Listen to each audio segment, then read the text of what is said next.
começa mais uma série de mensagens, né, no qual se titula como o caminho para a satisfação duradoura. Amém? O que é que você mais deseja que durasse por um bom tempo? O que é que você mais imagina que poderia da própria entranha do seu ser, e algo que você deseja que viesse a durar bastante? Eita, muitos pensamentos aqui, né? Tem várias coisas muito boas. E nós vamos começar com o tema seguinte da palavra: o que realmente vale a pena. Pergunte ao seu irmão: o que realmente vale a pena? Hoje a palavra é mais uma introdução. Ela não é muito inspiradora, certo? Por quê? Porque ela é mais didática. Mas para que você venha ter entendimento da palavra que nós vamos dar seguimento nos demais domingos. Então você preste bem atenção que hoje é mais didática, certo? Eu vou mais explicar a vocês do que ter algo para inspirar, que tenha alguma revelação. Amém? Então se um irmão de você começar a dormir, você dá um cutucão nele ou nela, para ela com muito amor, sabe assim, com muito amor, para não dormir. Amém? Amém. Aleluia. Nós vamos ter um pouco de entendimento, uma reflexão, né, sobre o livro de Eclesiastes. Então, abra logo, para você não demorar, vá logo abrindo a sua Bíblia em Eclesiastes. Você que tem Bíblia, você que já é crente, quando nós botamos alguma palavra aqui, é para as pessoas que estão nos honrando com a sua presença, mas você que já decidiu a sua vida por Jesus, você traga a sua Bíblia, de preferência de papel, né? Porque você tem a possibilidade de estar marcando, de estar muito melhor do que a de digital, né? Com certeza, amém? A digital é quando a gente vai para uma fila de um banco, né? Uma coisa assim, mas na igreja é bom você andar sempre com a Bíbliazinha de papel, que ela vai deixar você também mais habilitado em estar procurando, aprendendo e marcando. Amém? Então, quem achou Eclesiastes, diga aleluia. Aleluia. Glória a Deus, né? Nós vamos falar um pouco desse livro, né? Mas uma pergunta o que é que você tem feito, né, nesse ano 2018? O que é que você tem alcançado? O que é que você tem almejado? Como você viveu esse ano de 2018? O que você experimentou nesse ano de 2018?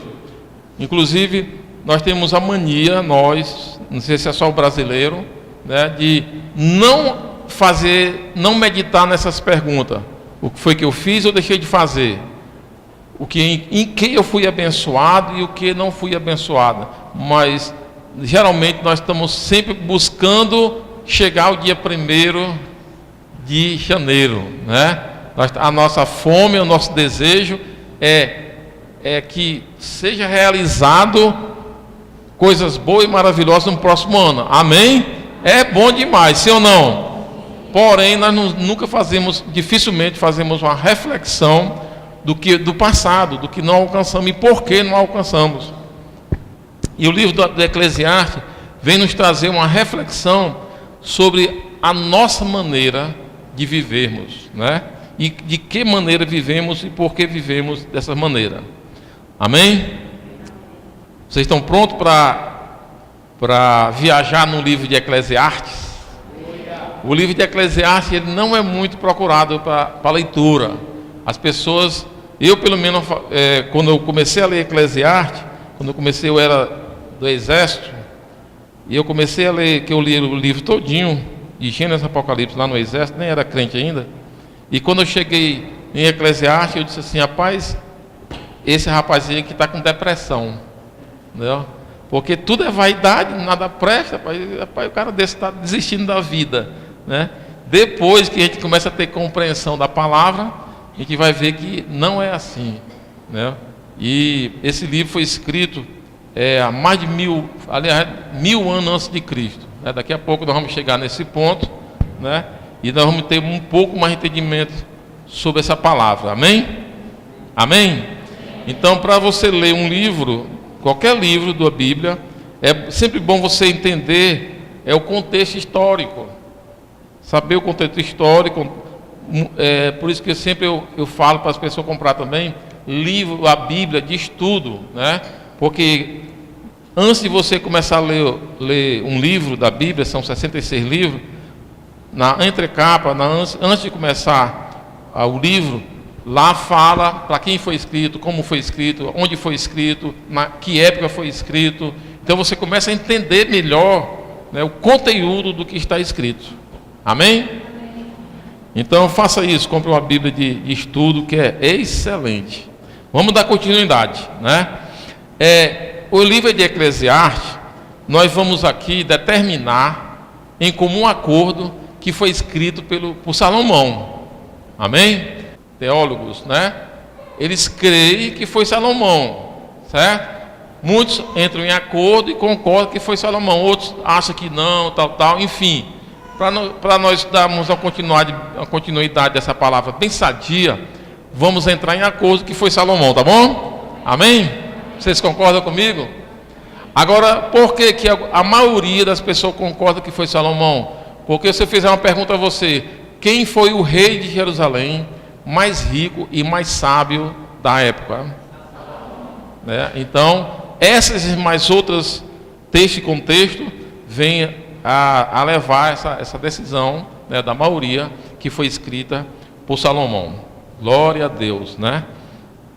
Quando Salomão teve a experiência com Deus e ele foi escolhido por Deus para ser o rei de Jerusalém, ele foi um servo fiel, sim ou não? Ele foi um servo fiel, ele buscou a Deus, e quando Deus perguntou a ele, o que é que tu quer? O que foi que ele escolheu?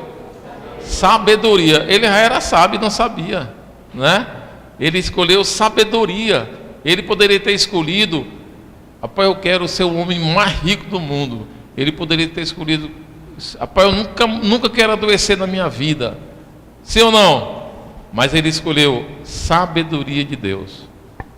Então, quando ele escolheu aquele ali, na realidade ele já foi sábio, como eu falei, e ele não só recebeu a sabedoria, mas ele foi um homem mais rico da época. Aleluia, glória a Deus. Estão entendendo? É como eu falei, a palavra hoje é mais didática, mas não deixe seu irmão dormir, em nome de Jesus, me ajude, certo? Glória a Deus. Deixa eu ver aqui. Então, Salomão, ele começou a reinar, e ele não era um homem de guerra. Ele não era um homem de guerra. Davi, o seu pai, era um homem de guerra, seu não? Um homem de guerra valente. Pensa aí, né? Matou um leão, matou um urso, matou um gigante, matou 1000 de um lado, matou 10.000 do outro, e era um lutador mesmo. Mas Salomão não. Salomão era um guerreiro de mente, estratégico, né? Quando ele reinou, foi o que ele fez? Ele foi até os vizinhos e disse: o meu exército é grande e é poderoso, Deus está comigo. Então faz o seguinte, para não entrar na tua terra e tirar você do reinado, vocês vão fazer o seguinte: eu caso com a tua filha, faço uma aliança contigo, e tu vai me pagar por ano tantos 1000 quilos de ouro, tantos 1000 quilos de prata, tantos 1000 quilos de que faz pão, trigo e várias outras coisas. Vocês estão me entendendo? Então o que aconteceu? O rei vizinho disse: realmente é melhor fazer essa aliança com ele do que ele tomar tudo e me tirar do reinado. Aí o que aconteceu? O outro vizinho disse: vixe, agora não é só Salomão. Salomão tem mais 2 ou 3 reis que estão com ele. É um rei forte. Ele tem um próprio exército. E os vizinhos têm cheio de exército também que está com ele. Então é melhor fazer uma aliança com ele do que perder o meu reinado. E essa aliança, sabe como é que era feita? O rei dava uma filha para Salomão casar com ela. Salomão teve mais de 700 mulheres. Eita, tanto vixe aí, né? Centenas de mulheres Salomão teve. Mas elas não vinha para ele, nem ele via para ela, com desejos, com paixões, por amor, né? Simplesmente era uma aliança para que não houvesse guerra um com o outro. E com isso, o que aconteceu? Pelo fato de ele ter feito aliança com vários países que não era Jerusalém, que não era Israel, eles criam em outros deuses. O que foi que aconteceu? Entrou outros deuses em Jerusalém, na casa de Salomão, como é que dá o nome na casa dele? No castelo, no palácio dele. Mais de 700 mulheres, com crença diferente, com deuses diferentes. E Salomão, ele não podia dizer para elas: olha, você não pode, porque senão ela corria para os pais dela e disse: Salomão, não me deixa mais adorar o nosso Deus, tal. Aí um sogro ia assim: rapaz, espera ainda, né? Está fazendo a minha filha sofrer. Aí haja guerra, né? E não era só por isso não. Salomão realmente, ele posso até dizer no nosso linguajar, pisou na bola, deixou as coisas frouxas, deixou as coisas acontecer. E como eu falei há pouco, né? Esse vidro aqui, ele foi limpo com álcool e está bem limpinho, não tem poeira, certo? Você passar aqui, você não vai encontrar poeira. Mas se você vier amanhã à noite, você vai passar o dedinho aqui, vai ter o quê? Poeira. E quando você chegar, você talvez nem veja, mas você botar o dedinho, você vai ver que tem poeira. Passando 2, 3 dias, como é que vai ficar? 4 dias, uma semana, um mês sem limpar, cheio de poeira, sim ou não? Assim é o coração do homem, assim é o pecado, assim é o que aconteceu com Salomão. Entrou outros deuses na casa dele, e ele não pôde ou não quis, né, proibir. Aí o que aconteceu? Ele foi seduzido pelas mulheres, foi seduzido pelos deuses daquelas mulheres, e começou a adentrar no coração dele umas poeirinhas de demônios. Foi adentrando um pouquinho, e ele se afastou plenamente de Deus.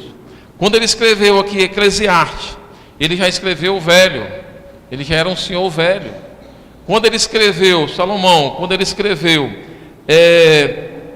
deixa eu ver, sobre provérbio, né? Era um ponto de vista de um mestre sábio. Ele era jovem ainda. Quando ele escreveu Cantares, né? Ele estava ali num ponto de vista de um amante real. Ele amava a esposa dele de uma maneira muito especial, né? Mas quando ele escreveu Eclesiastes, ele se denominou pregador. Daqui a pouco eu falo sobre essa palavra, né? Mas ele escreveu velhinho. Eu até, quando para você ter ideia, Davi foi o último salmo que Davi escreveu, sabe qual foi? O 23, né? O Senhor é meu pastor e nada me faltará. Então, Salomão, ele sabia que ele dependia de quem? De Deus. Mas através desse envenenamento que começou a entrar na mente dele, no coração dele, ele foi se afastando. E quando ele escreveu Eclesiastes, ele escreveu já tendo ciência do que ele tinha feito. Ele já tinha ciência do pecado que ele tinha cometido. Ele tinha ciência de que tudo que ele fez sem Deus foi vaidade. Amém? Para nós a palavra sempre se renova, sim ou não? Todo dia a palavra para nós se renova. Então, ele foi escrito para que você e eu venhamos a entender que tudo que eu for fazer, tudo que você for fazer, sem Deus é vaidade. Amém? Vocês estão me entendendo? Glória a Deus. Aleluias. Então, ele em Eclesiastes, ele se denominou, ele não botou o nome dele, ele se denominou como o pregador, que no hebraico significa Coelete. Tem aí? Tem. Nome de Jesus. Coelete.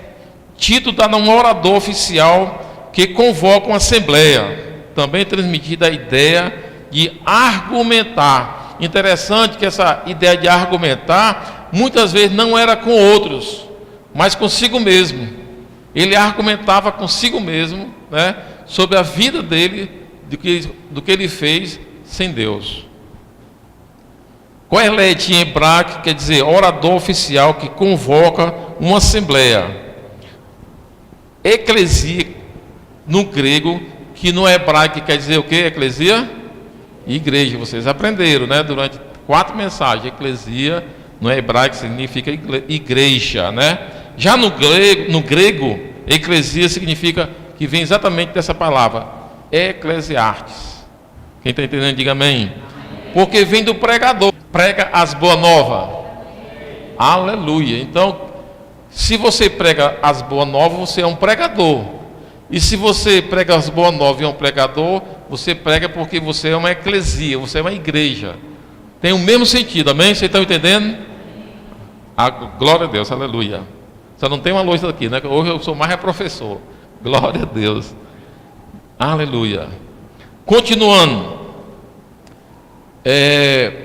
O termo grego usado para assembleia é eclesia, daí o nome do livro Eclesiastes. Para você entender melhor o livro de Eclesiastes, pode precisar entender algumas expressões que aparecem repetidamente no livro, ou seja, vaidade das vaidades, né? Abra aí em Eclesiastes capítulo 1, do 1 ao 3. Salomão colocou a chave para Eclesiastes logo na porta da entrada, que leva a vida satisfatória, né? Em Eclesiastes capítulo 1, 2 e 3 diz assim: vaidade de vaidade, diz o pregador, vaidade de vaidades, tudo é vaidade. Que proveito tem o homem de todo o seu trabalho com que se afadiga debaixo do sol? Aleluia. Continuando em Eclesiastes capítulo 12, verso 8, olha aí, capítulo 12, verso 8, que diz assim: vaidade, vaidade, vaidade de vaidade, diz o pregador, tudo é vaidade. Ou seja, tem 37 vezes essa palavra vaidade na palavra de Deus, né? E, aliás, tem 35 vezes. E essa palavra vaidade também significa, no hebraico, avel, diga assim, avel, que significa vazio, futilidade, vapor, em vão. Em outras palavras, em outras versões, significa, diz que é inutilmente. Por exemplo, se eu pegar aquelas bolinhas, né, aquelas bolha de sabão, não é bonito, né? Eu vejo assim aquelas bolhas de sabão, eu fico abertadinho olhando as bolinhas de sabão. E ela diz, puf, estoura. Quem já fez isso? Só eu? Não, né? Eu pensava que só eu era abertado.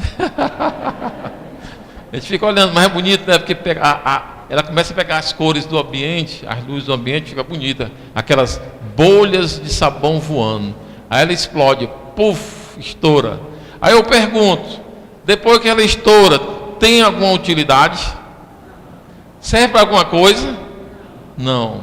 Então é exatamente o que ele está falando aqui, né? Vaidade da vaidade. Sem Deus é inútil. Tudo que nós viemos fazer, ele quer dizer o seguinte: tudo que você e eu viemos a fazer, sem Deus, é como aquela bolinha, que às vezes nós escolhemos, né, prazeres, que até parece bonito, mas ela, puf, é inútil, vale nada. Quem está entendendo, diga aleluia. Tem outra expressão também, que é falada 27 vezes, debaixo do sol, diga, debaixo do sol. Aleluia. É dita em Eclesiastes 27 vezes. Uma definição sobre a vida pela perspectiva humana, que ele quer levar, que ele quer mostrar, Salomão quer mostrar que a vida debaixo de um sol é o quê? Que não tem Deus, é a tua escolha, é os nossos desejos sem Deus. Você está me entendendo? Quando ele fala 27 vezes na Bíblia sobre debaixo do sol é abaixo de Deus, certo? Eu escolho fazer sem consultar Deus. Eu escolho a minha vida, eu escolho ter prazer, eu escolho trabalhar, eu escolho fazer alguma coisa sem Deus. Então se torna vaidade, se torna fútil, vapor, inútil. Glória a Deus. Aleluia. Como eu falei, ela foi escrito, Eclesiastes, 1000 anos, diga-se 1000 anos. 1000 anos antes de Cristo. 1000 anos antes de Cristo foi escrito. E interessante que 1000 anos antes de Cristo, quando foi escrito, já existia pobres injustiçados. Já existiam o que está vendo com as politicagens, corrupção. Sim ou não? Já existia naquela época. Já existia esses pobres injustiçados, corrupção. E uma das coisas muito interessantes, que nunca deixou de existir, materialismo. Nós queremos tudo novo. Nós queremos o novo. Queremos hoje nós queremos um celular de lançamento, um carro que está lançando agora. Quem é que não quer? Todo mundo quer, né? Amém? Mas nós temos que ter realmente, botar diante do Senhor se realmente eu estou desejando essas coisas com Deus ou sem Deus. Naquela época não tinha celular, há 1000 anos antes de Cristo. Tinha? Tinha não. Mas tinha, sabe o quê? Camelo, tinha jumento. Quando o cara via um camelo, aquele camelo do ano, ó. Eita! Você está entendendo? Então era o desejo. Era o desejo que as pessoas tinham da época. Mas aqui eu quero que você tenha entendimento que o desejo com Deus não é pecado. Amém? Mas eu estou levando aqui os dois lados, desejo e trabalho, com Deus e sem Deus. Glória a Deus. Amém. Então vamos continuar, né?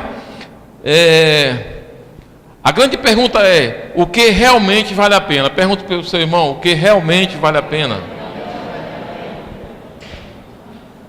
Abre em Eclesiastes capítulo 2, do 1 ao 3.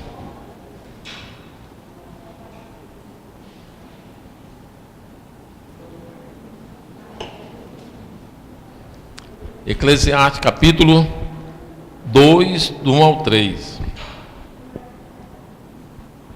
Lembrando que nós estamos aqui, Eclesiastes tem várias outras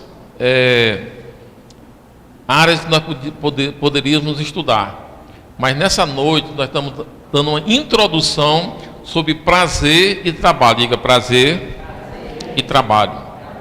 Diz assim: eu disse a mim mesmo. Ele disse para quem? Para ele mesmo. Salomão estava dizendo para ele mesmo, né? O eu, né? O egoísmo mesmo. Então ele estava dizendo para ele mesmo. Presta atenção como está escrito. Eu disse a mim mesmo: venha. A pessoa, ele olhou assim, eu acho, diante do espelho, só pode ter sido, né? Olhou assim, vem, né? Disse assim: venha, experimente a alegria, descubra as coisas boas da vida, mas isso também se revelou inútil. Então, muitas vezes acontece no dia de hoje, pessoas que nascem num berço evangélico, né? Que vê os pais, que vê as outras pessoas falarem do testemunho de quando ele vivia no mundo, bebia, prostituía, matei, não sei o que, encontrei Jesus, oh glória, tal. E a pessoa que nasceu no berço evangélico não tem testemunho. Vixe, eu nunca bebi, nunca prostituí, nunca. Aí começa a dizer assim: venha, vamos ali conhecer o outro mundo. Aí está caindo, sim ou não? É isso que a palavra está mostrando, meu amado, né? Você que nasceu no berço evangélico, que não conheceu o mundo, né? Você não queira conhecer o mundo. Ele no final ele diz: se revelou inútil. Continuando, verso 2 diz assim: concluí que o rir é loucura e a alegria de nada vale. Acaba desse não estava em depressão. Eu fiquei assim, meu Deus, concluí que o rir é loucura e a alegria de nada vale. Que rir, que alegria é essa? O que vocês acham? Com Deus ou sem Deus? Sem Deus. Aleluia. Terceiro, decidi entregar-me ao vinho, e à extravagância, mantendo, porém, a mente orientada pela sabedoria. Aí eu fiquei invocado. Como é que o caba desse deixa de estar diante do Senhor, vai beber, vai fazer tudo que a mente bota na cabeça dele, e ele diz o seguinte aqui, porém a mente orientada pela sabedoria. Aí eu fiquei, não pode um negócio desse. Se ele fosse sábio, ele não entrava nisso, né? Porém, aí o que acontece? Quem foi que deu a sabedoria a ele? Deus. Jó disse, Deus dá e Deus tira. Deus disse isso? Não, quem disse foi Jó.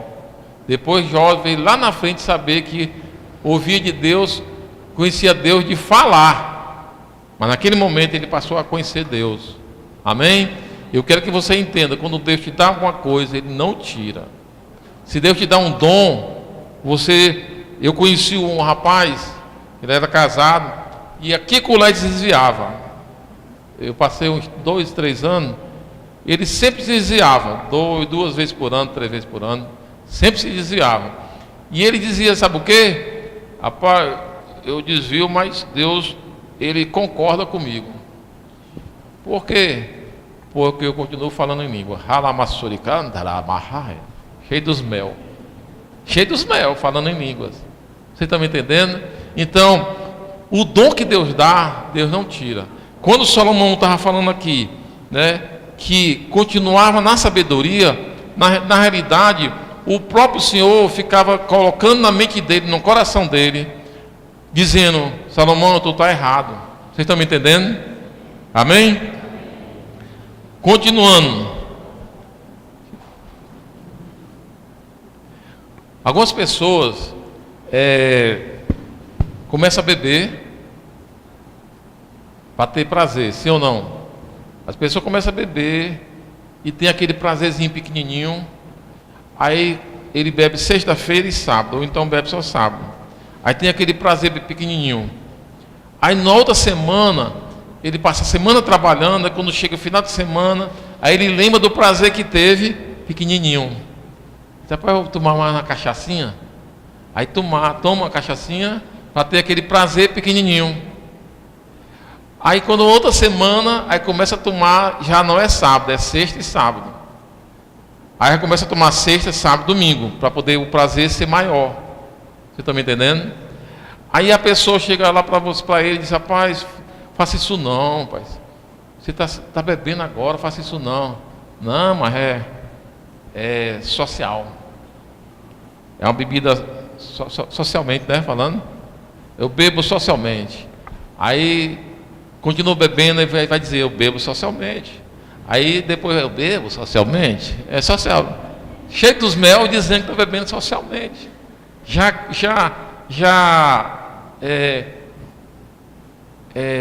Preso pelo vício. Na hora que eu quiser deixar, eu deixo. Quem já ouviu isso? Na hora que eu quiser deixar de beber, eu deixo. Conversa. Não é assim. Está preso. Né? E aí tem pessoas que buscam outro lado de prazer. Droga, sexo. A pessoa quando entra numa droga, ele sempre quer experimentar mais. Teve um rapaz que explicou que na mente da pessoa existe uma caixa de prazer. E que quando ele toma droga, toda o que tem de prazer dentro daquela caixa, a pessoa sente. Aí aquela caixa fica vazia. E ele fica doido por mais droga para querer ter aquele prazer. Você está me entendendo? Aí por isso que se vicia tão rápido e fica assim no fundo do poço, porque ele quer prazer, mas um prazer que está matando, um prazer sem Deus. Quando a pessoa entra na área sexual ilícita, do mesmo jeito, porque o prazer ilícito, o prazer sem Deus é pecado. Quem diz amém? de entendimento, o amém de entendimento. Entendi. Quando você pratica um prazer sem Deus, é pecado. E aquele pecado, ele vai querer mais. E aquele prazer, ele vai querer crescer mais e mais. Aí um ato sexual ilícito, ele vai com uma ou com um, né? Aí tem aquele prazer e já procura outro.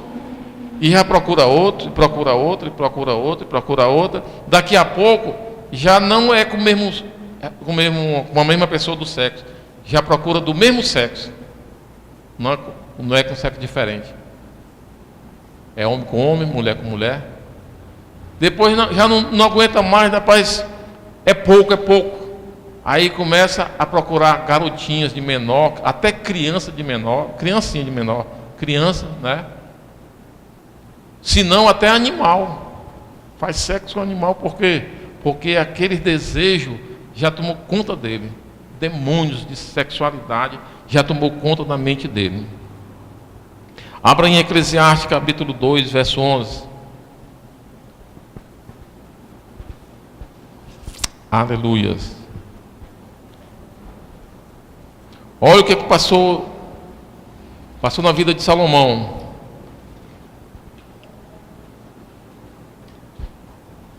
Eclesiastes capítulo 2, verso 11. 2, verso 11 diz assim: Considerei todas as obras que fizeram as minhas mãos, como também a obra do que eu com fadiga havia feito. E eis que tudo era vaidade e correr atrás do vento, e nenhum proveito havia debaixo do sol.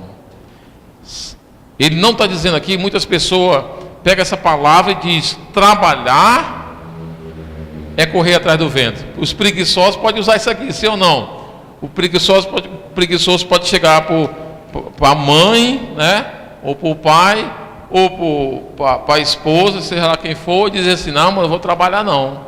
Por quê? Porque a palavra diz que trabalhar é fadiga e é correr atrás do vento, né? Isso é desculpa de preguiçoso, viu? Ele não está falando isso aqui, né? É tanto que quem foi que criou o trabalho? Deus. Aí o abençoado muito inteligente, né, pode dizer assim: mas Deus, ele amaldiçoou com o trabalho, porque ele disse: com suor tu vai trabalhar para poder comer. Aí, mas não é assim, porque Deus, ele botou Adão para trabalhar antes da queda, sim ou não? Então quem criou o trabalho abençoado foi Deus. E Paulo lá em Coríntios, 1 Coríntios capítulo 10, 31 diz: façam tudo para a glória de Deus. Tudo que nós viemos a fazer no nosso trabalho é para glorificar a Deus. Quem diz amém? Mas diga para o seu irmão, cutuca ele e diga assim: o que realmente vale a pena? Aleluia. Concluindo, primeiro, que precisamos reconhecer que tudo vem de Deus. Diga assim: tudo vem de Deus. Nós temos que reconhecer, meu amado, que tudo vem de Deus. Não é seu esforço natural, não é o seu esforço por si mesmo, né, que possibilita você conquistar as coisas. Tinha um amigo meu que já morreu, e eu cheguei lá, eu tomava de conta das coisas dele, como corretor, tomava de conta das casas dele. Não era pouco, era muito. Ele era um pouco rico.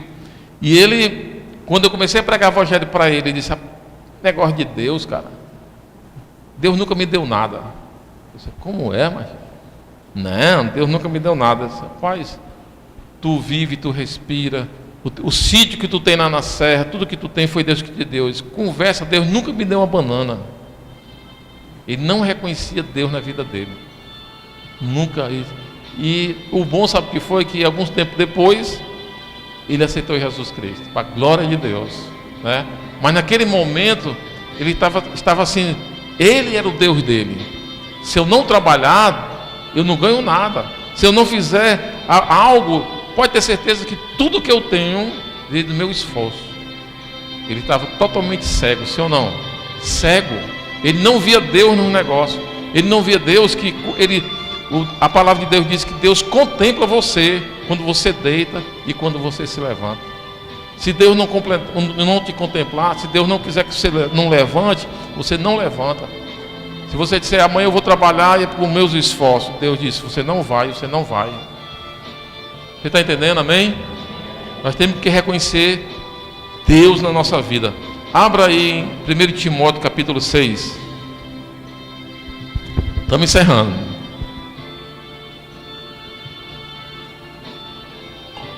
Primeiro Timóteo capítulo 6, verso 17.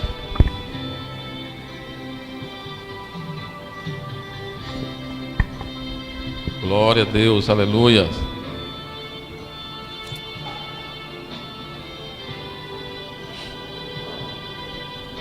Diz assim, 1 Timóteo 6,17: ordene aos que são ricos. Paulo falando com Timóteo em relação aos ricos. Ordene aos que são ricos no presente mundo que não sejam arrogantes, nem ponha sua esperança na incerteza da riqueza, mas em Deus, que de tudo nos provê ricamente para nossas, aleluia, me perdoe, satisfação. Deus é que provém você de tudo e de uma maneira ricamente, né? Para satisfazer você realmente. Agora o interessante é que aqui Paulo mandou Timóteo falar para os ricos, né? Rico do presente mundo, que não seja arrogante. Agora eu pergunto, tem pobre arrogante, sim ou não? Sim. Tem pobre arrogante e tem pobre arrogante que sua esperança está na riqueza. Ele não tem riqueza, mas a sua esperança não está em Deus. A sua esperança está em quem? Na riqueza. Quem está entendendo? Amém?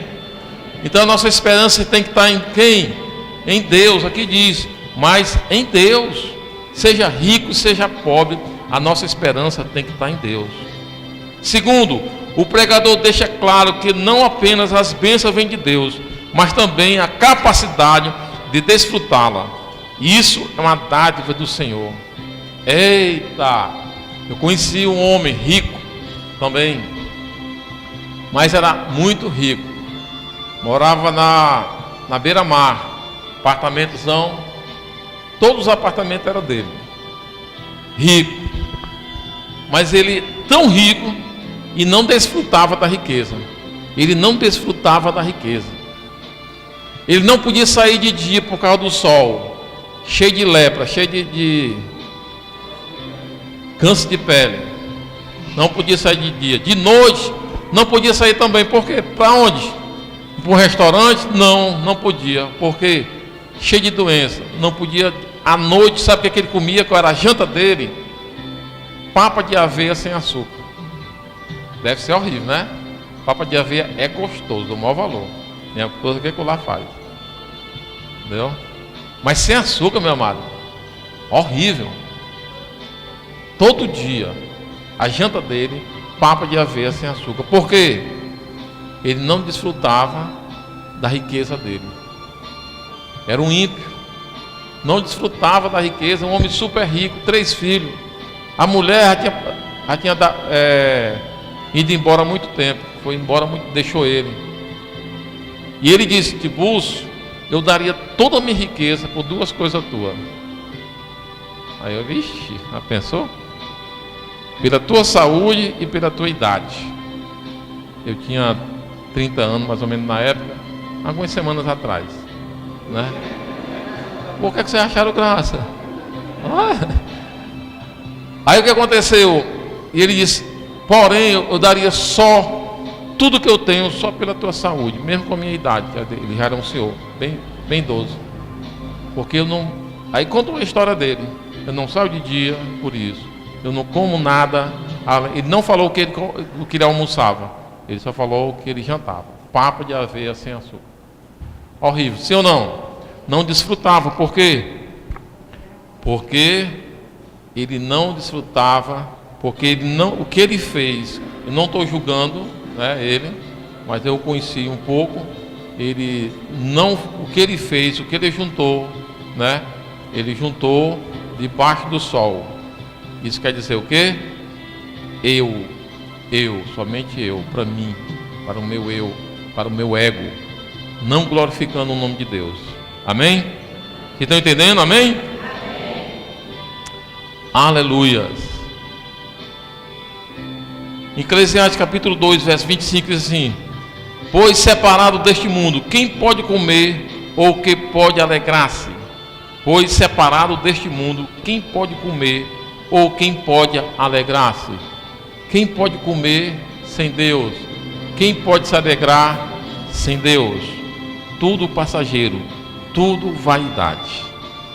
Terceiro, procure agradar e confiar que Ele suprirá todas as nossas necessidades. Abra em Eclesiastes capítulo 26. 2:26.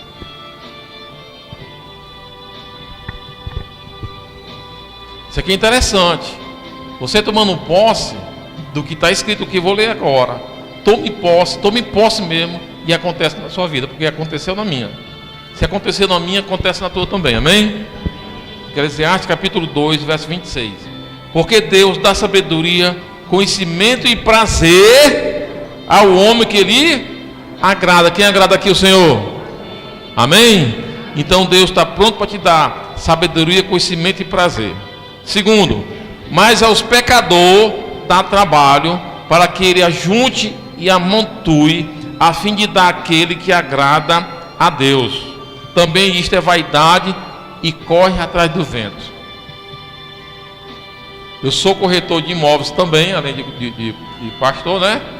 E chegou uma senhora lá na imobiliária e simplesmente disse: me deu 2 lotes. Mas como, Tiboso? Chegou lá e me deu 2 lotes, me disse que e o vizinho: eu não quero esse lote, pode botar no teu nome. Eu disse: é mesmo? Mas eu não quero, fique. Vocês estão entendendo? Vivia na vaidade. Não vou entrar o porquê, porque a fé é fé, né? Sempre tem um porquê, né? A pessoa quer sempre saber um porquê. Mas o que aconteceu? Aconteceu essa palavra na minha vida. A pessoa chegou lá e me deu 2 lotes de esquina. Amém? Chegou outro anteriormente, me deu um prédio com tudo dentro, preparou tudo, piso, reboco, televisão, birô, tudo, como a melhor imobiliária da época, aprontou tudo. Hoje um prédio daquele vale mais de 250 mil reais. E essa pessoa chegou lá, e quando eu que vendi o prédio para ela, eu fui intermediador. Quando fui passar a escritura junto com ele, primeiro fez tudo. Quando eu fui passar a escritura com ele, disse: é para passar no teu nome, é teu. Você crê nisso? Você crê nisso? Então essa palavra se cumpriu na minha vida. Pode se cumprir na tua vida, sim ou não? Sim, sim. Aqui diz que o justo vai trabalhar para o injusto. Vocês estão bem, né? O injusto, ele ajunta para o justo. Amém? O injusto, ele trabalha e fica por justo. Aleluia? Fique em pé em nome de Jesus. Vamos encerrar agora.